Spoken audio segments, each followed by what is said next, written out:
이죠? 여기 보면 되죠? 마음이 덜 좋은 것은 여기부터 보면 됩니다. 그지?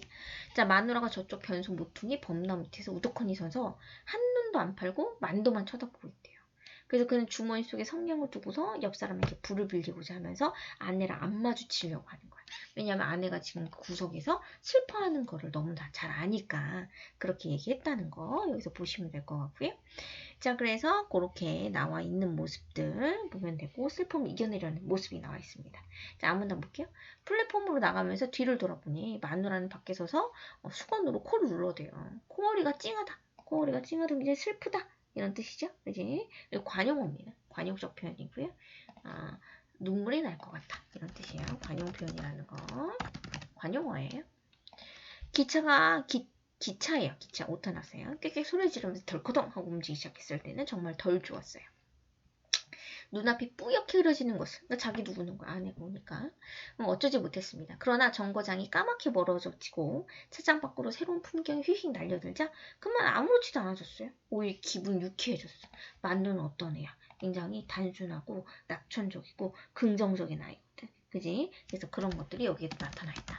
낙천적이고 단순하다. 바다를 본 것도 처음이고 그처럼 큰 배에 몸을 실어 본 것도 처음이었습니다. 자, 배 밑창에 엎드려서 꽥꽥 개워내는 멀미해가지고 배멀미 사람들이 있었으나 만두는 그냥 골이 좀 띵했을 뿐 아무렇지도 않았대요. 덜은 하루에 2개씩 주는 문칫밥을 남기기도 했으나 그는 한꺼번에 하루 것을 뚝딱 해도 시원치도 않았대. 그지? 자, 배가 고팠다는 거죠. 모두 내릴 준비를 하라는 명령이 떨어지는 것은 사흘째 됐던 황혼, 노을이 지는 때였다는 얘기예요. 그래서 이제 거기서 내렸다는 거야. 여기 조금 중요한 부분이 하나 나오는데 볼게요. 간판이 올라가 보니 하늘은 활활 타오르고 바닷물은 불에 녹은 쇠처럼 벌겋게 출렁거리고 있었대요.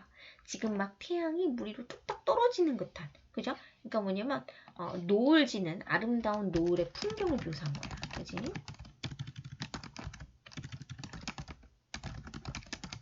근데 이것이 징용으로 끌려온 거죠. 노동하기 위해서. 그지?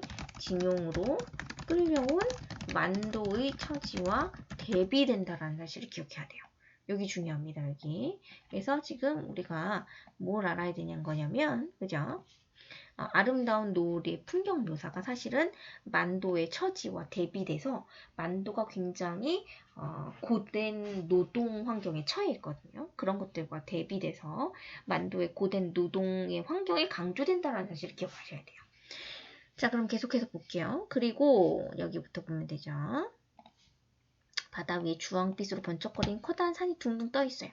무시무시하도록 황홀한 광경에 모두들 탁 입이 벌어졌어요. 자, 볼게요. 무시무시한데 황홀해. 무슨 법일까? 여기 별표 하나 할게요. 무시무시한데 황홀해. 무슨 법이죠?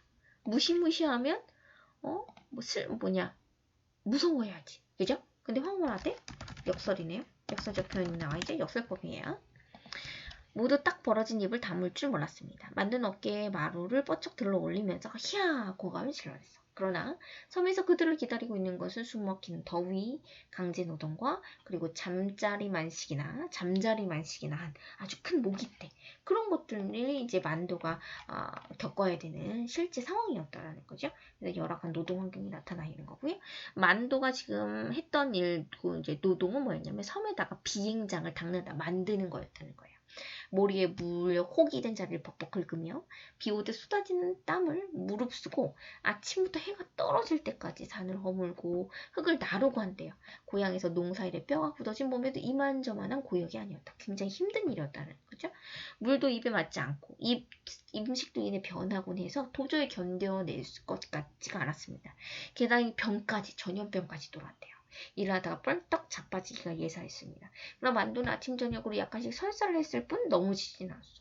물도 차츰 입에 맞아갔고 고된 일도 날이 감에 따라 몸에 배어드는 것 같았습니다. 라고 되어 있네요.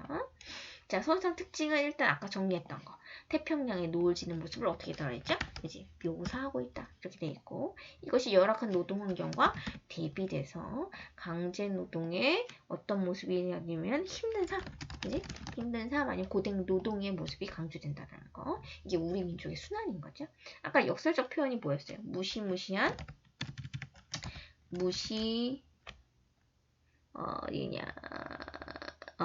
무시무시하도록, 그죠? 무시무시하도록 황홀한 광경이었죠? 그지? 그래서 진용지에서의 이 무시무시하다라는 건 뭐예요? 그만큼 열악하게 살다라는 거죠. 무시무시한 삶의 고통을 강조하는 역할을 한다. 자, 고된 노동에서 적응하는 만도의 모습을 그린 의도는 뭐냐면 이걸 극복해낼 수 있다는 거예요.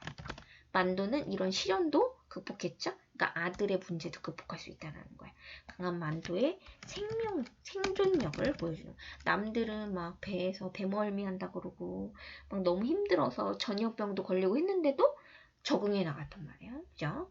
일제강점기 일본 제국주의자 사람들이 뭐라고 하죠? 그지? 이렇게 나왔는데 이제 징용이라고 하죠. 강제로 데려가서 노동을 시키는 거 징용이라고 한다는 거 보시면 될 것 같아요.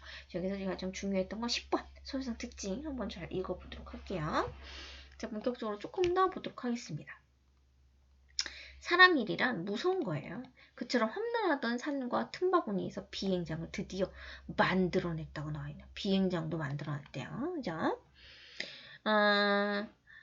그만큼 노동을 엄청 시켰다는 거죠. 그치? 강제 노동을 엄청 시켰다는 거죠.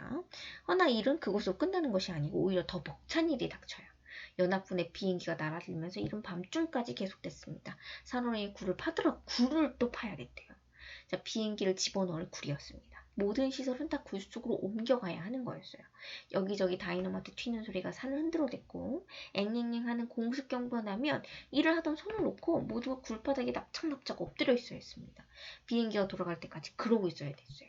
어떤 때는 근 1시간 가까이나 엎드려 있어야 하는 때도 있었는데 차라리 엎드린 게 나아. 왜? 일을 안 해도 되잖아. 그지? 그래서 저러는 공습이 있기를 은근히 기다리기도 했어요. 때로는 공습 경보 사이렌을 듣지 못하고 그냥 일을 할 때도 있었습니다. 그럴 때 어떨 때예요? 공습 경보를 듣지 못하고 그냥 일을 해야 될 때, 그지? 일을 계속하는 수. 그럴 때는 모두들 손해를 봤다. 왜?